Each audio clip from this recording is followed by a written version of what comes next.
And we are live. Hello, everyone, and good afternoon. Welcome to Lead Your Movement. I'm Angelique Ruers, CEO and founder of The Corporate Agent, where we train, mentor, and consult with small business owners on winning corporate clients.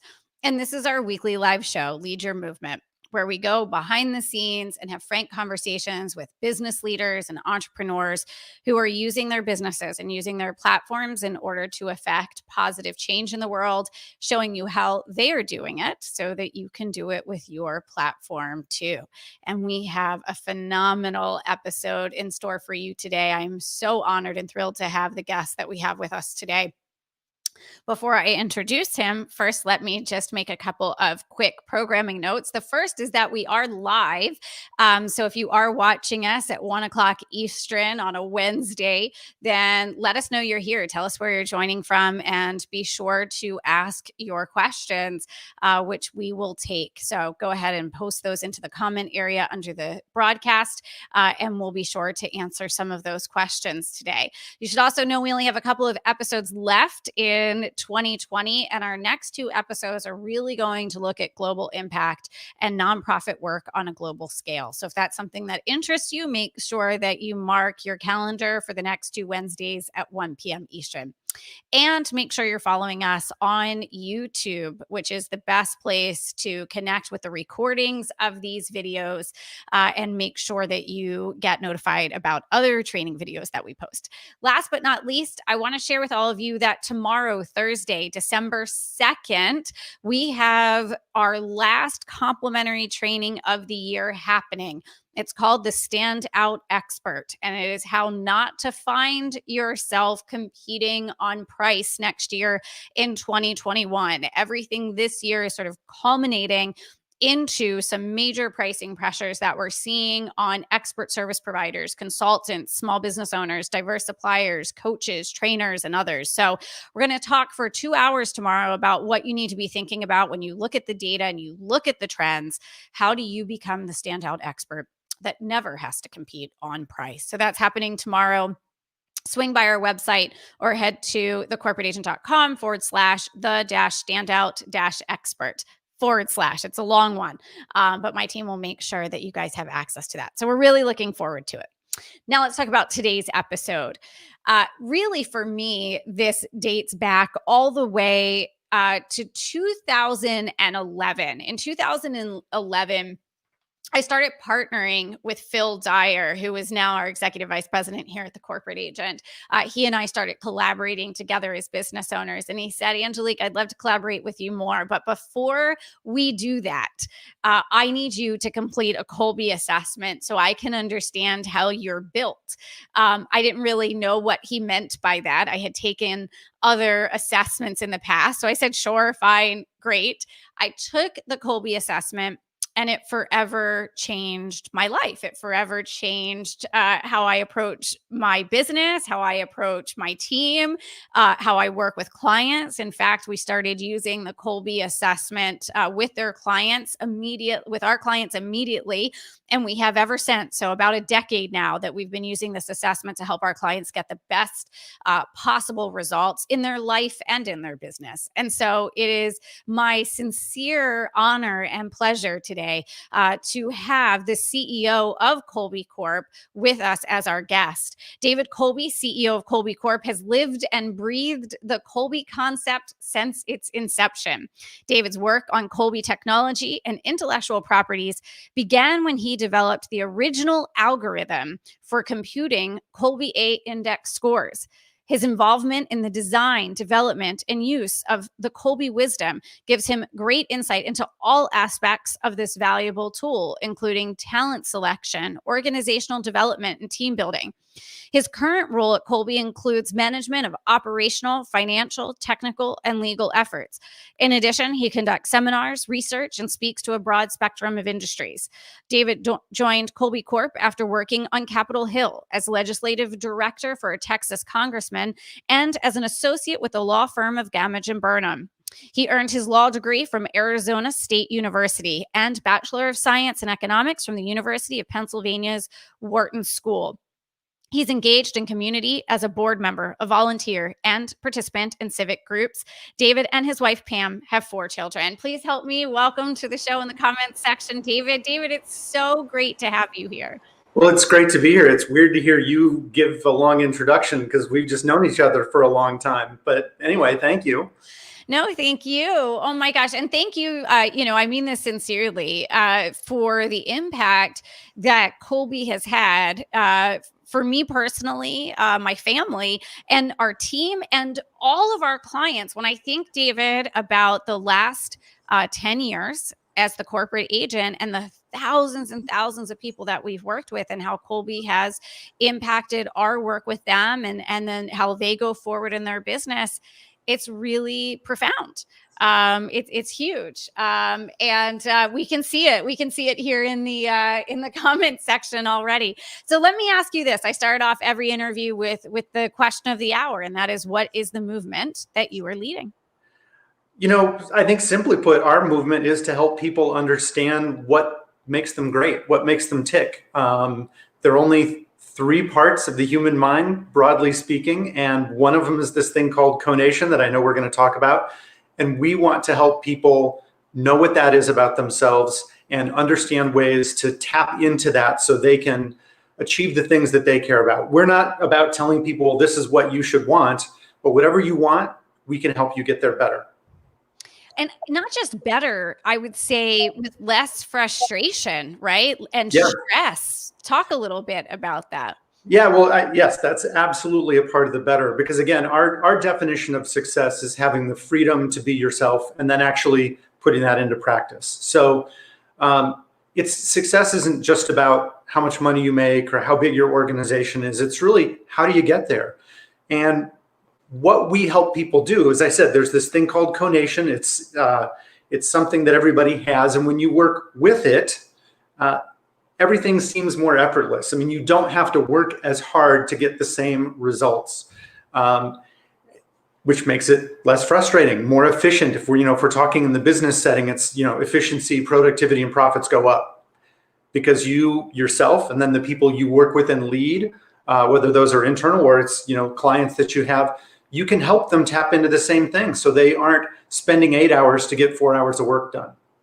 So for me, I know one of the first things that I noticed was I gave up guilt that I had been carrying, because I felt like I should do so many things. I should Right. do things this way. I should do the things that way. And that freedom to be myself meant for me the releasing of all of these shoulds and this guilt that, people in my life who are always so organized in a traditional sense of being organized. I remember for me, my Kolbe results, the line that stood out to me was around the fact that productivity experts were never going to be able to fix me the way that they would want me. And so that for me is what the freedom was about. And boy, I had been carrying around a lot of baggage of shoulds. Yeah, I mean, so we hear lots of messages. So keep in mind, couple background points here. This conative part of the mind, it's part of us. So it's been part of human nature for ever, essentially. But the recognition and understanding of it literally goes back to Plato. So the Greek philosophers and other people have talked about it. But the problem is they kind of knew it was there, but they didn't know how to identify it. They didn't really understand the way it worked in us.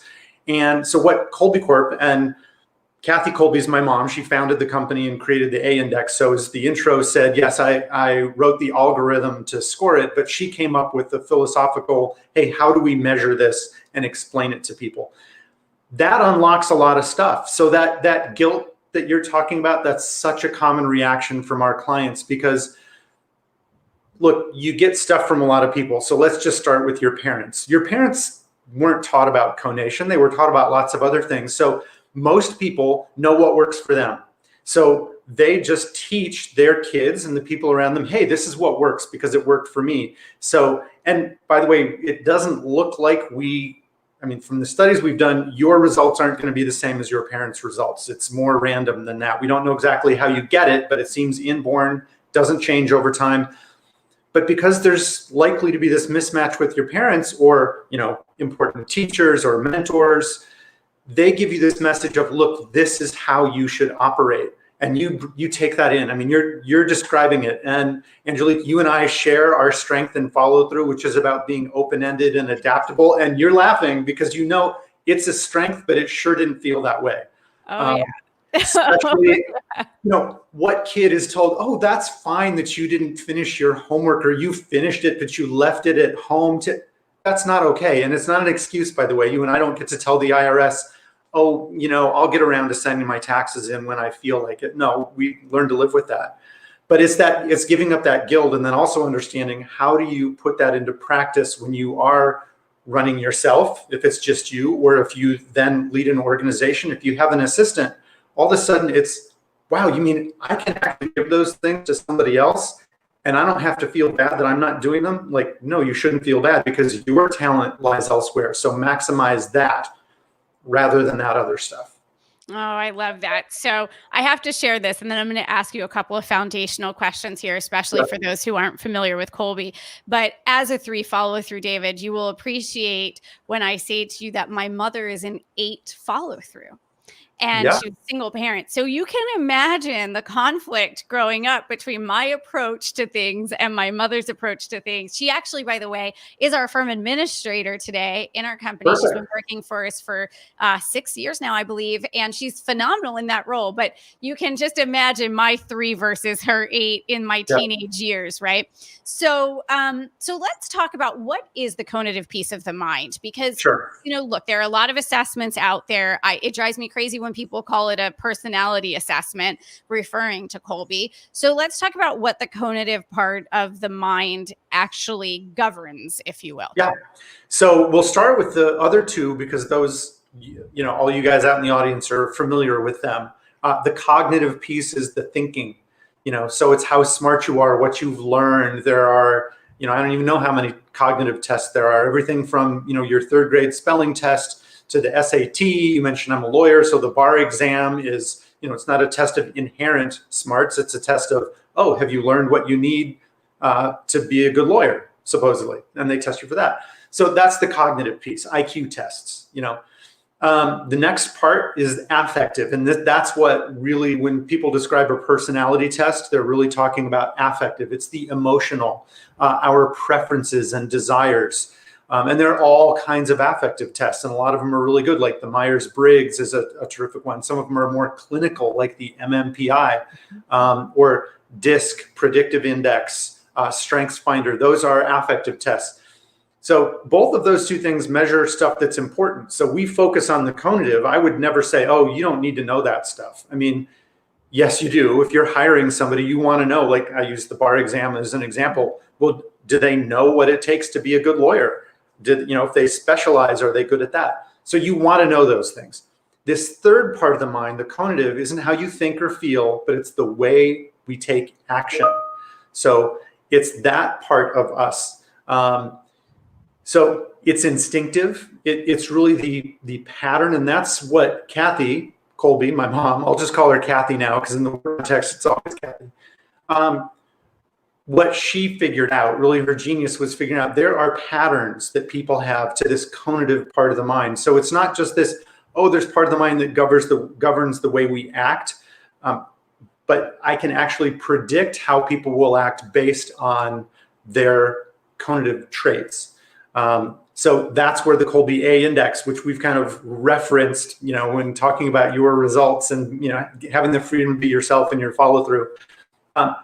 That test, and I use that word very advisedly, and we can maybe talk about why it kind of is a test and it kind of isn't a test, identifies people's conative strengths. And they're all good. It's, as I said, with your follow through, and we'll talk about what each of those different patterns are, but it's not a better or worse. It's just, who are you? Who is Angelique? And how can we help her or me or whoever it is use those strengths? I love that. And if you guys have taken your Kolbe assessments, feel free to share your results in the chat area there. Jesse, it's so good to see you. And so we can put mine up. So the Kolbe A, would you say it's fair to say, David, that the Kolbe A is sort of the anchor assessment? That is the primary, because you all offer more than one Yeah. assessment, but the Kolbe A seems to be, if that's a fair term to use, sort of the keystone assessment. Yeah, absolutely. That's a good way to put it. It's the foundational, the keystone, whatever metaphor. Yep. Yeah. And so then when you take that assessment, you end up getting a report out of that, a result out of that, which shows really your modus operandi, that pattern of how that shows up in you. Vince, our producer, just put up my Kolbe assessment here, David, so people can kind of see what this looks like if they haven't ever taken this assessment. It looks so different than many of the assessments out there, with these sort of columns and these numbers. Do you want to talk for just a minute about, what these show and the patterns that they illuminate for you? Yeah, definitely. So what we've identified is that there are 4 what we call action modes that you can see on the screen there: fact finder, follow through, quick start, and implementer. So fact finder is the red or orangish one, then follow through is the blue, quick start the green, and implementer the yellow. So let me just briefly say what each one of those are, because again, that's kind of the pattern, and that's what we identify. So fact finder, actually, you know what? Let me start with follow through, because we've already mentioned that one. You're a 3, I'm actually a 2. So follow through is all about how we deal with systems and structure. So people like us who are in that 1, 2, or 3 up there on that end of the bar, what I think of as a spectrum, our strength is being open-ended, flexible, adaptable. We break through bureaucracy. When there are 17 steps, we'll figure out, okay, well, I did 4, now I can jump to 16 and 17. I'm going to get a great result in half the time. So that's our strength. People at the other end of that spectrum, like your mom, so 7, 8, 9, or 10, and the further out you go, the more those people are about creating systems and structure and processes and actually doing them. That's why it's called follow through. So, your mom's the kind of person that put her down in a room, and if there's a bunch of stuff around, papers and things that need to get filed, she won't just put them in a place. She will create the system so that they are in a good place, a right place. Frankly, if you're at like a 10 in follow through, even if there is a system, you're going to create a new one because you need to create your own. I mean, that's just what you do. You create structures and you stick with them and follow through. So as I said, there's no good or bad. There are good situations. So Angelique, I would not want you running safety compliance in a nuclear power plant. I think that's a fair statement. I wouldn't want to do that either. You shouldn't be, because we have research on this, you shouldn't be a commercial airline pilot, because that job is all about having a system, following it, doing all the things on the checklist so that there isn't a problem. And if there is a problem, going back to the checklist and saying, okay, what are options 1, 2, and 3 when I have a problem? So that doesn't mean your strength is good. You're great in the position where you are, where you can do other things, and you do cut through bureaucracy. You can find ways to do shortcuts. So that's follow through.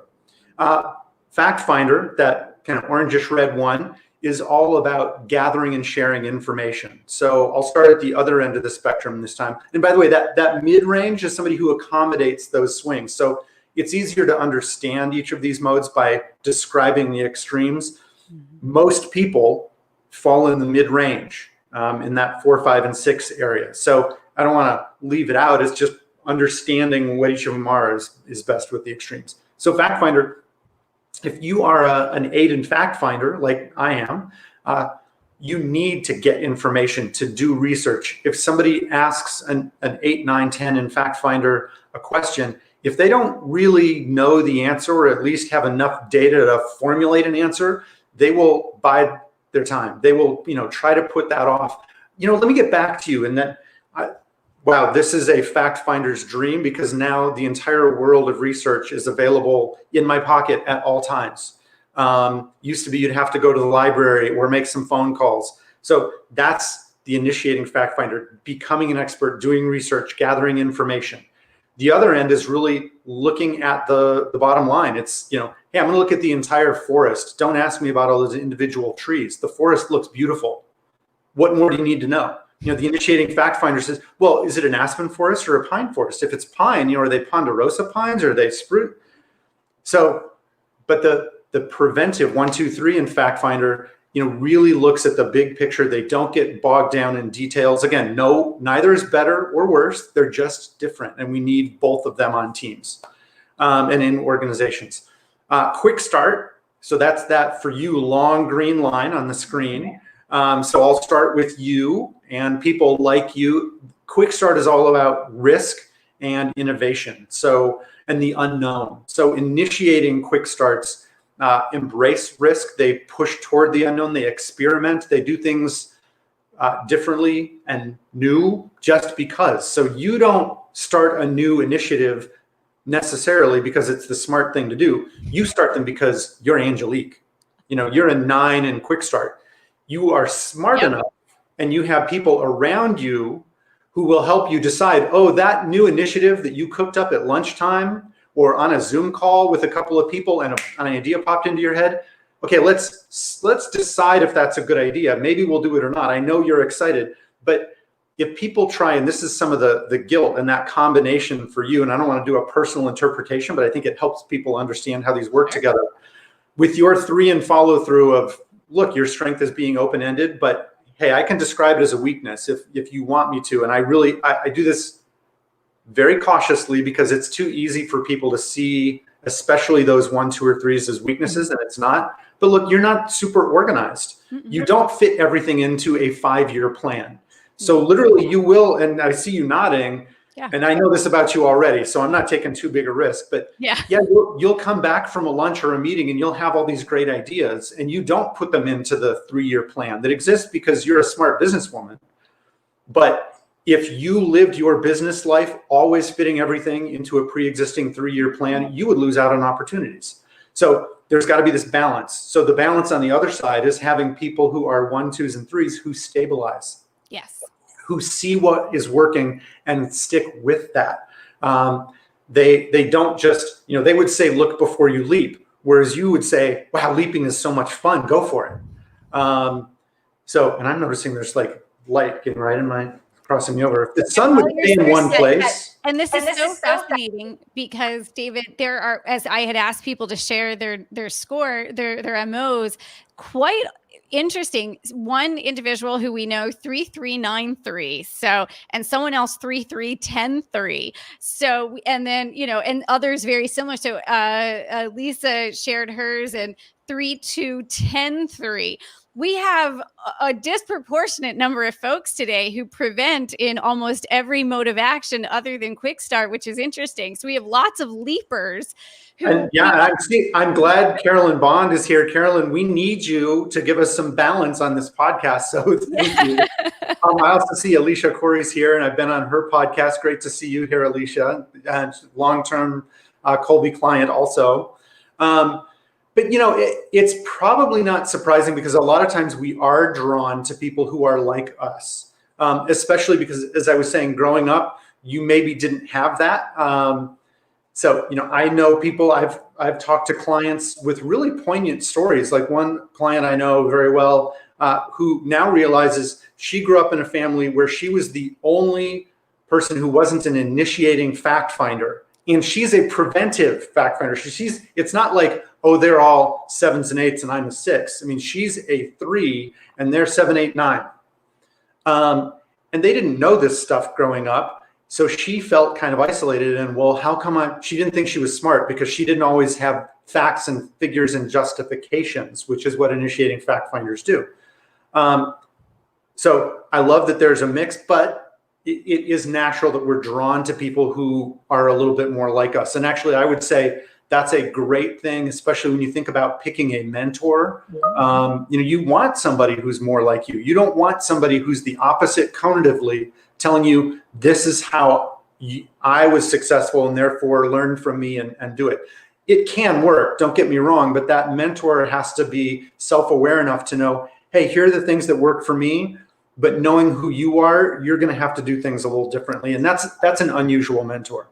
But I got to jump back in because I don't want to leave implementer out. So we talked about 3 of them, but there are 4. So this last of the 4 action modes, implementer, is how we deal with the 3-dimensional world. So the physical, tactile, literally hands-on part of taking action. So implementer doesn't mean how we implement as in carry things out. It actually comes from the notion of using tools and implements. So we'll start at the other end of the spectrum here, 1, 2, or 3. Somebody who's a 1, 2, or 3 and implementer really imagines. They see things in their mind's eye. They don't need to physically build and construct. That's the other end of the spectrum. The 8, 9s, 10s, they need to physically put things together. You ask them to solve a problem, and they want to go in the garage and get some tools and start putting things together. I was listening to a presentation from somebody who I happen to know their MO, an initiating implementer, also the CFO of a large development company. So that's an unusual role for a CFO to be in, because they work with numbers on in spreadsheets on computers. They don't usually physically build stuff. When he was doing his presentation talking about where they were going to get financing for their next giant project, he literally built a 100-story tall building, and each story represented a % of where the financing was going to come from. That's unusual, and he needed an outlet for his implementer. But you'll see implementers, surgeons are going to be initiating implementers, people who work with their hands in lots of ways. So, all right, now I'll take a breath, send it back to you. Those are the 4 action modes. That's incredible. Thank you for walking everybody through that. People sometimes get confused about what each of those things mean. And Phil and I and other coaches on our team are often reminding people, for example, implementer isn't about, taking action. It's about that tactile piece. And those of us who should not be using power tools and things of that nature.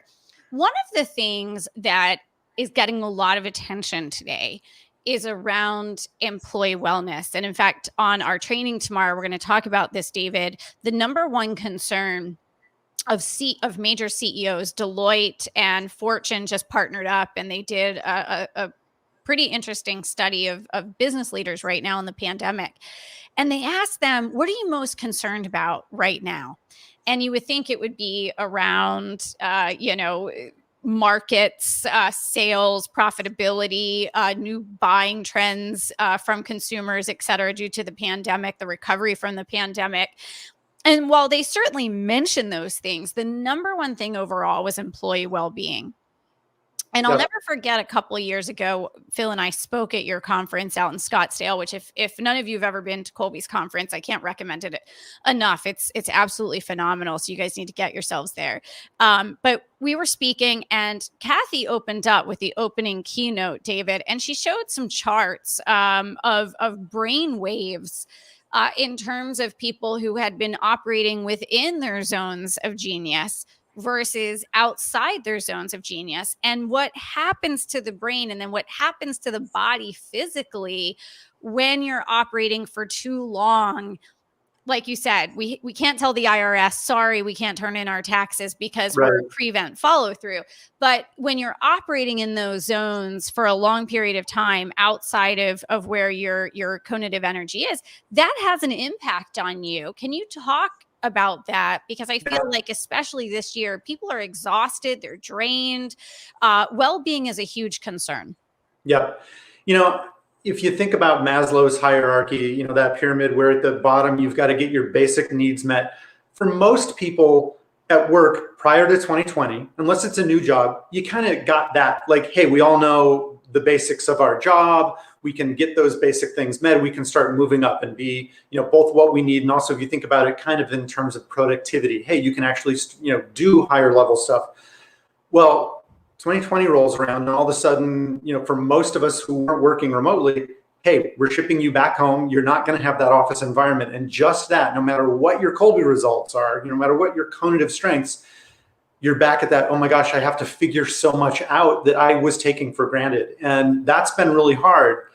So if you think about, let's say, the preventive quick starts, people who stabilize, who take what works well and stick with it, well, that was yanked away from them. It's like, oh, what was working well? Sorry, you're not allowed.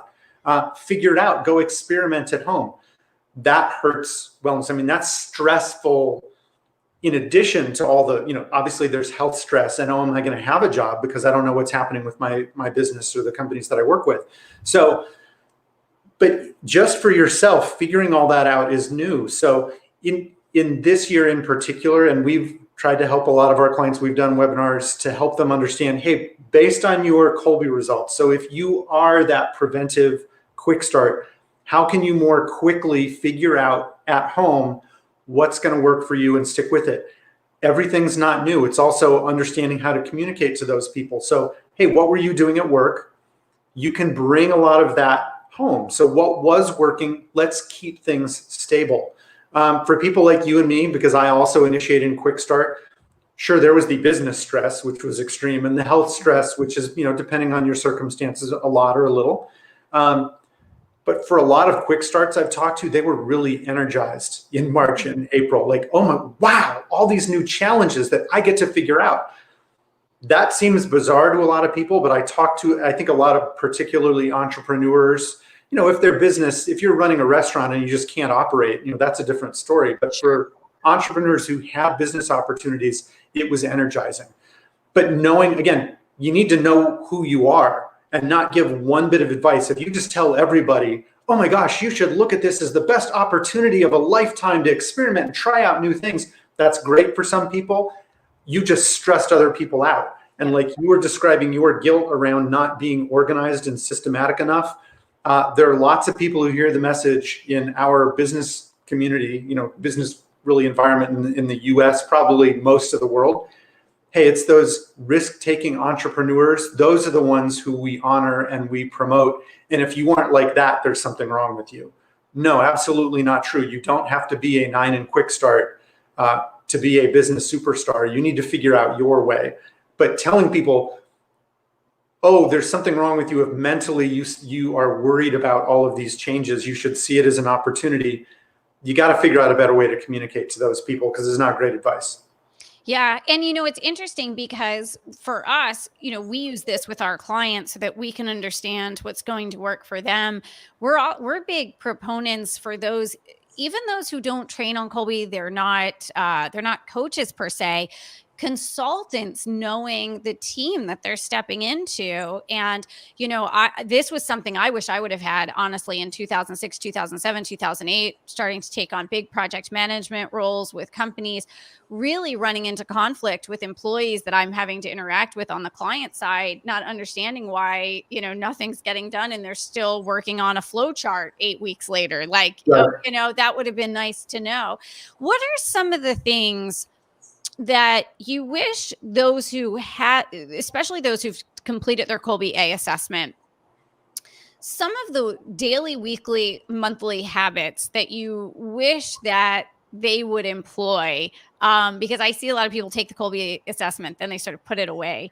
That was interesting. And now it's not getting integrated into the way that they're approaching their business. So I think of the way I really hope people use it, starting with yourself. So who am I? That's the Kolbe A index result. I would love people to go back in a month and reread key portions. You don't need to read the whole thing, but just remind yourself, hey, what are my 4 strengths so I can tap into that?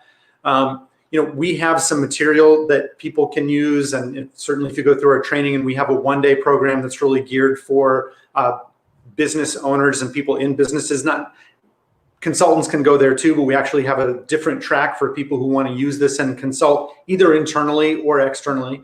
But the next thing, maybe 60 days out, is, hey, analyze your tasks. What are you doing? Figure out which of those tasks fit really well with your Kolbe results. And where they don't fit really well, what's your game plan? Is it something that, look, you just have to, that is your responsibility. There's nobody else, either inside or outside the organization. And that's one of the things we help people understand is you can hire other people outside. There are consultants. There are, accountants and IT specialists and bookkeepers and, you name it. You can find somebody outside of your organization if you're small. Anyway, where can you outsource that? And sometimes you can't. So that's another great thing is once you know who you are, what do you do with it? And I can go on and on and on. But the next thing I really look at is, okay, now look outside yourself. So as you were talking, hey, the people that I'm working with, even if I don't lead that team, if you can get them to take the Kolbe A so that you understand who they are, then we actually have something that you can get called Comparisons A to A. It's basically, if it were the two of us, it's how did David and Angelique fit together? And where they're really similar, that's generally great because you and I in the quick start, yeah, we can sit and brainstorm and that would be very natural and free flowing. But without a recognition that that's what we do, we can keep doing it and doing it and doing it and spend way too much time. And hey, let's schedule another brainstorming meeting. So the comparisons A to A helps you understand that, one-to-one connection with somebody else and how you work with them. By the way, a little caveat, we also have that in the personal life realm. It's called Takes Two, TWO, so you can go to takes2.com. So like my wife and I, and she's actually like your mom in initiating follow through, and I'm the opposite end of the spectrum. So Takes Two helps you understand, okay, what do we do with that? How do you understand to make that something that works well, where you complement each other rather than it being a destructive, stressful, why aren't you like me? Because that's not a good way to have a happy marriage. So yeah, that next level is looking at kind of that one-to-one. And then beyond that, if you are a leader, and let's start with the business side. If you are a leader, I really hope that leaders understand to be a great leader, you have to get the most out of your people. It's not just about being a superstar yourself. That's a great individual contributor. And a lot of times you think sports analogies, and I know a lot of people watched the Michael Jordan documentary that came out earlier this year on Netflix. And I think what it showed was, yes, he was a great individual contributor, but they won all those championships because the players who played with him played better. If you're a leader in your business and you think you're fantastic because you're the best salesperson or you're the best, designer, developer, but the people on your team aren't working better than they have anywhere else in their life, sorry, you're not a great leader. And if there are only 3 parts of the mind and you're ignoring one of them, like, oh yeah, I know this affective, the Myers-Briggs, and I understand the cognitive, and they've got to be smart, and I'll give them all the training they need. If you ignore one of 3 parts of the mind, you are at a 33% disadvantage against all your competition. So you asked about the movement. I mean, I can put it in really stark business terms. You're going to lose. Okay, maybe not lose like go out of business, but you are going to work hard and be, better than average, but you are not going to be fabulously successful if you don't understand this 3rd part of the mind. So my movement is, it's not a secret, and it's not a zero-sum game. It's not like somebody else is going to do worse. Everybody can do better by understanding this. And I feel like it's layers of understanding. We just did a training for our velocity community on Kolbe. Phil led that. And I had our team sitting in on that because we're constantly wanting to reinforce it. What do you say to, and then I want to take some questions from folks here because I know they have a few, and actually Jesse has a good one here too.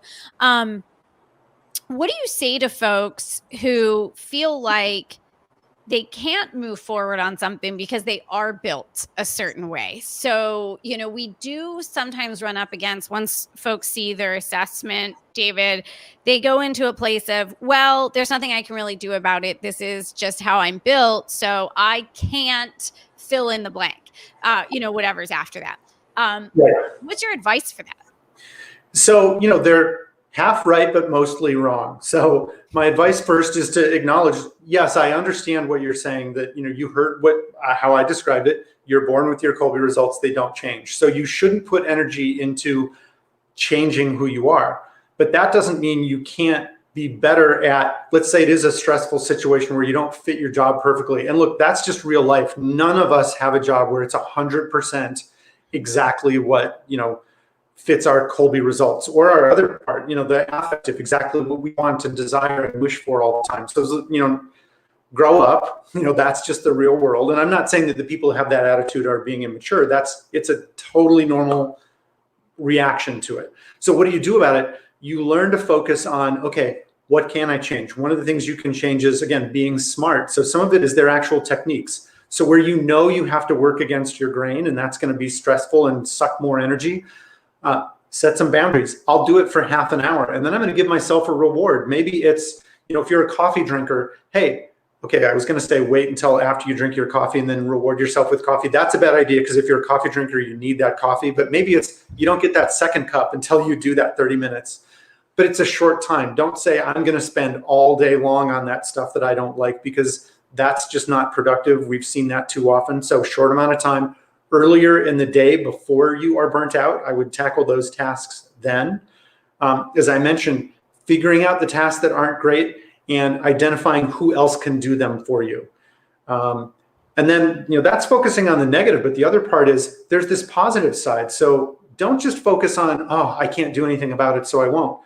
Figure out what you're great at. So for you, Angelique, with that 9 in Quick Start, rather than creating a job for yourself, not just a business, but your specific role in that business, rather than creating a role that fits what somebody else says, this is the standard template for this. Instead of doing that, create a job for you that really lets you thrive so you can change your environment and your tasks and the people you work with. So for you, and by the way, I haven't touched on this too much. I think it's come through at least some, I hope. You need to find other people who complement you. You need those people who stabilize and will be a reality check, on your, again, you have great ideas, but a lot of them aren't great ideas. And that 2 in Quick Start who can stabilize and say, okay, great, let's focus on the ones that are the right things to experiment moving forward. Or in follow through, bringing somebody like your mom into your company who is that systematic and structured. And you probably had it before, but she's a great person in that role too. So it's not that you're helpless, it's figuring out how to put yourself in a position to be successful. I think personally, the group that gets the most stuck are those that refuse to get any help.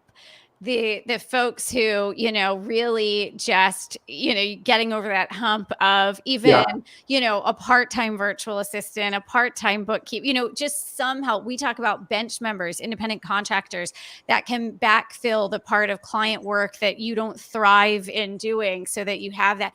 I think it's when you're trying, especially when you're trying to be all things in the business, because no one can be all things. So that's a big one for me. And let me just jump in there 1 second. I totally agree. And you guys, what you do at the corporate agent is so great for those people because you help them understand that. And I think you've seen some of the stats that I've shown in different presentations, that sole entrepreneur who's just themselves, they can do well, but on average, they make so much less money than somebody who hires that first or second or third person, because then, that synergy, that collaboration can be there and they are unlocked and they can do better. And okay, it's really stressful to have that first outside person, even if it's, as you're saying, a part-time virtual assistant, it's a different way to work. But when you take that leap, you can achieve great results. It's amazing. It's an amazing before and after picture of what that looks like. And the energy that is freed up. Jesse had a great question here, David, just in terms of when does the conative side of the brain sort of engage? Because we do have folks who will say, maybe their MO comes back that they're similar to me, a 1, 2, or 3 in that stabilize on implementer. But then they say, well, but I'm this, award-winning crocheter or something. Talk about how it engages and how when it doesn't engage. Yeah. So it's instinctive, but these are the striving instincts. So it's what you do when you are really taking purposeful action to achieve results. So it will engage anytime you're doing that. Now, when in that process, that also can change. Typically, the first part is more the affective. Do you have the desire? Do you want it? Like if you don't care, if you don't want it, if you're not motivated, you're just sitting on the couch. You're not taking action. Once you're motivated, then you start taking action. And actually, the last part that we see in the creative process is the cognitive, kicking your analytical smarts into gear of, okay, well, I'm taking action, but what's the smart way to do it? How should I approach this? But recreation, I think the crochet is a good example. I'm a 2 in implementer, so I am an imagine, not a build person naturally, but I really enjoy doing stuff in my yard with my hands, like gardening. I plant a vegetable garden and, but that is a shut my brain off kind of activity, or I'm doing it and thinking about other stuff. So maybe I'm not shutting my brain off, but I'm mulling over work problems. So it's almost, I won't go too far. It's not meditative, but it is not something I'm really striving at. It's something I enjoy. It's fun. By the way, when I do strive, then my fact finder typically kicks into gear and I do research. Oh, Okay, well, let's see. I want to grow. So here's a real example. I would love to grow some avocados. I live in Arizona. It's plenty warm, but is it too hot? Can I do it? Oh, they've got to have shade. Well, this is ... So, and I'll go deep because I'm a fact finder. But I'm also an experimenter. I'll take a risk. So with my 7 and quick start, at some point I'm going to say, yeah, everybody says it's not a good idea in Arizona, but I'm going to try it because maybe I'll figure it out. But that's striving. That's, ooh, I want to do a good job versus, you know what, I want a couple hours of downtime. So maybe that crocheting, yes, you're working with your hands. Maybe it's something you really care about and you're striving and you are an initiating implementer. I work with an estate planning attorney. So that is not a job where you get to work with your hands. Initiating implementer, I asked him, how do you do what you do? I mean, this has got to be stressful. And he said, well, because what I really do, what I love, and I spend as much time on as I can, is I build furniture. And he had his own workshop, his own wood shop. And that was really his passion, but it didn't make as much money for him as being a really good estate planning lawyer. But if he didn't know that he could spend his time building furniture, it would have been really hard for him mentally to spend all the time working as an attorney.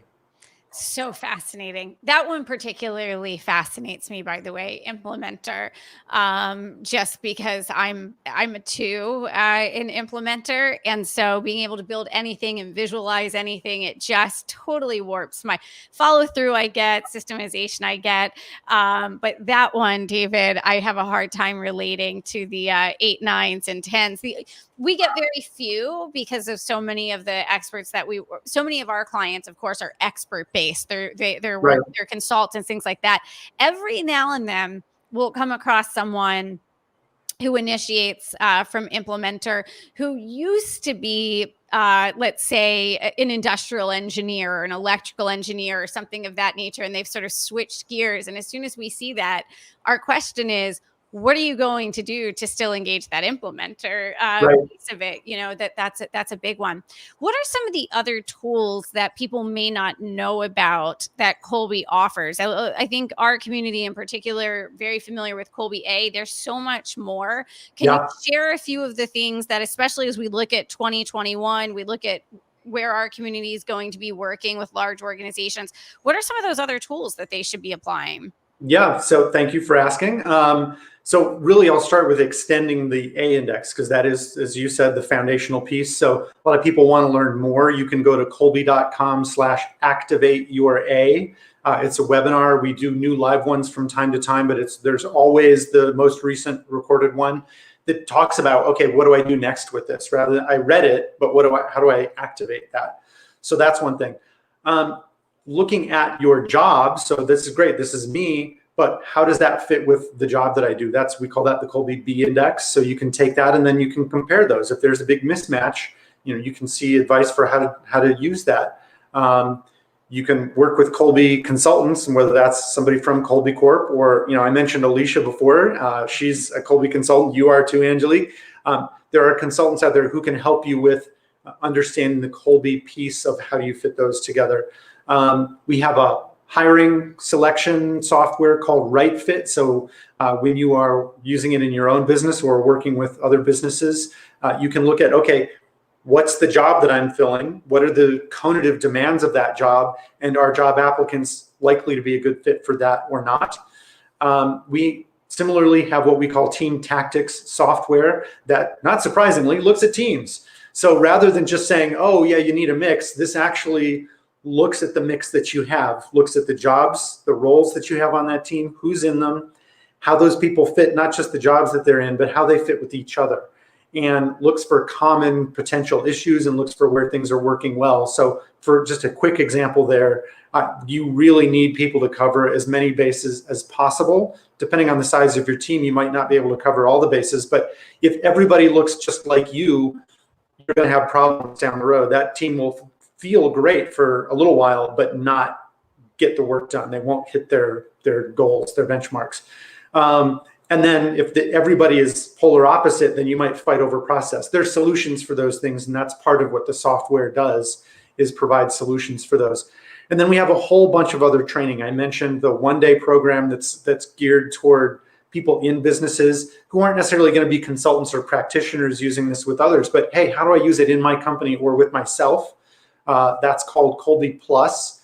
And you can go to our website, kolbe.com, and find the events tab, and we've got one of those coming up in January. For consultants, we also have, as I mentioned before, the consultant track, so what we call certification training. So you can become an expert independent consultant using the Kolbe stuff. We started our most recent one this morning. Too late for that one, but we have another one coming up in January. So again, you can look on the Kolbe events tab and find those. There are a bunch of others, but I don't want to just run through all of our products. No, for sure. I think one of the ones that you too, so I just have to say that because I love the personal application too. So I have to get a plug in for that again. Yeah, no, that's a big one. I think we have literally, and I don't say this lightly, there have been private strategy days that we have done with married couples in business who were pretty much at the end of both the business and the relationship, and who came in to do a strategy day. And it was actually the Kolbe assessment that ended up saving both the business and the marriage, because it was like this enormous light bulb that went on for them. And so we've actually seen that piece of it. You and I were also talking in the green room about Kolbe for students. Yeah. And so from that perspective, we're getting ready to do that with our kids, our twins who are 11, because we want to help them really learn how to use their innate strengths from the time they're young. I think most of us, whenever you discover it, it's great that you have, but I think a lot of us sort of look back and go, oh, that's why that role didn't work out for us. Or that's why, when I was trying to implement that system, it didn't work for me. So the sooner we can have people take this assessment, the better. Now you're an 8 fact finder. Aren't you also though an 8 quick start? 7 quick start. So yeah, close enough. Okay. So you have, a lot of conative energy in both those areas. I'm going to put you on the spot just a little bit here. So I'm going to have to engage, I think, that risk-taking quick start side of you for a second. When you look forward at where you think the market is going, assessments have become really, really popular. It's a big business now.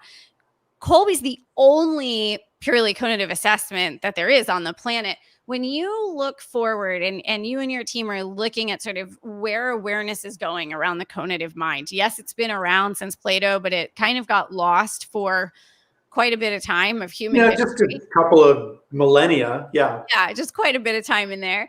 And now organizations are starting to really learn, I feel like more and more and more people that we talk to, David, have taken their Kolbe assessments. The conative brain is being talked about more. How do you see this shaping the way that we go about our lives, our work in the future? If you could wave that magic wand and change the way that companies operated from top to bottom and the way schools operated, and what would that look like, and what do you think is possible? Wow, big and great question. So a couple of long-term large trends that didn't start with COVID, but I think that might accelerate them. But number one, a focus on strengths. So the strengths-based, whether it's strengths-based psychology, strengths at work, now Discover Your Strengths as a book and its own assessment. I think that has been going. I think that continues to build. And that's really what we're talking about. We look at different strengths than the Now Discover Your Strengths assessment. But that notion that we really should build on strengths rather than pound somebody into submission until they, you're a round peg, but I'm going to pound you until you go in that square hole. That's, again, a bigger trend. And I think businesses are moving away from command and control. I will tell you what to do and how to do it, and giving more autonomy and freedom to smaller units and actually individuals. I think one of the things that COVID is going to do, now, I think we're going to get back to being in the office for the most part, and it's going to go back to closer to what it was in February. But I don't think we're going back to 100% what it was in February. People have learned they can get a lot done when they're by themselves, whether that's at home or a coffee shop or wherever, and they're going to want that. I do think, again, people are going to want to be back in the office. I mean, there are lots of studies, I'm not this is not my idea. I think it, but there's lots of data out there. But with people being out of the office more, I think another thing that's going to be important is it'll be harder for you to get to know the people you're working with, because there's something about when you're working with them physically there, you pick up on more stuff, whether it's body language, just those soft factors that you can't put your finger on. And you don't have to know about Kolbe to understand that person better. Well, assessments, Kolbe, but others in addition, are really a way to fast forward that. So you don't have to wait and work with them for a year. And now maybe it's going to take 2 to really figure those things out. You can get the Kolbe assessment. Just be told, this is how this person operates. This is how they're going to communicate. Understand that, take advantage of it, collaborate with them where appropriate, work separately where appropriate. So because it's going to be harder to get to know people because we're not going to see them as often, I think assessments are going to continue to be something that people use to really amp that up. Yeah, I couldn't agree with that more. Most of the predictions now, and of course, humans are terrible at predictions. We see a lot of predictions right now. I think yesterday it was the New York Times who reported that business travel will permanently be down by 36%. That is insane. They said the same thing after 9/11. They said the same thing after the Great Recession. And both times travel not only came back, it went back, bigger than it ever was. Most CEOs are actually seeing more innovation now versus less innovation now. And most CEOs are predicting that they will reduce office space, but they would anticipate that 70 to 80% of employees on a regular interval will come into an office, even if it's not every day, that there's still going to be that interaction. Thank goodness, because there is something to be said for that. Though the other thing, though, that I think for me, as you were talking, David, that really jumped out to me is just this idea of how we lead people overall. Just the idea of what it means to engage people. And I think some of this is being driven also by the younger generations, and what they're looking for in their roles and how they want to contribute. And so I think this is such a great piece. One thing I really want to encourage people to think about is becoming certified, because I do believe that it's a critical differentiator in how you get results with clients, and not necessarily just having a rigid approach that doesn't take the humans into account who have to implement it. That risk mitigation is going to continue to be a big trend as we go forward. Is how do you reduce risk? And part of it is really making sure that a solution matches the scenario that solution is being applied to. So I'm just such a fan. I know we've come up on the top of the hour, David. What did I not ask you that I should have asked you? I think you asked me everything. Perfect. I plan ahead, right? I plan ahead, which you probably wouldn't know that from my 3 follow through. This has been amazing. Where do you want to send everybody? To the main website? Is that the primary place you want to send everyone? Yeah, so kolbe.com, Kolbe. My name's on the screen so you can see how to spell it. Also, I know a lot of people are listening on LinkedIn, so it's Kolbe Corp. And I can't remember if there's a dash in between, but if you search for Kolbe Corp, we're in Phoenix, you can find us on LinkedIn. And, the website has all the links to Instagram and Twitter, et cetera, Facebook. Absolutely. And you guys make sure you're on their email list as well. We have a conference next fall. Kolbe has a conference next fall. They're always around the same time, but usually not the exact same time. I highly recommend that you get to attend at least one of those every couple of years. Hear from David, hear from Kathy, hear from Amy, all the leaders at Kolbe. They're always sharing their latest data. You know how much I love data, and the statistics, and also really just the continued research around all of this. It's just such a phenomenal experience. So I just really want to emphasize that. David, thank you for leading your movement and doing the work that you do and giving people the freedom to be themselves, so that they can go lead their movements and what they're doing in the world. Well, thanks so much for having me. I really appreciate you helping me reach more people. Oh my gosh, it's our pleasure, David. Thank you so much and happy holidays. Thanks, you too. All right, everybody, as we wrap up today, just a quick reminder that tomorrow at 1 p.m. Eastern. I'm checking myself on that time. Yep, 1 p.m. Eastern tomorrow, Thursday, December 3rd. We'll be doing a 2-hour live training on how to be the standout expert that never again has to compete on price. Make sure you're registered for that and join us live if you want to be able to ask me your burning questions. It was so good to see so many of you here today and to see all of your Kolbe MOs here. We are a very diverse conative crowd, which is awesome. And I hope you'll take something away from today. I'll see all of you tomorrow at 1 p.m. Eastern. Have a great afternoon, everyone.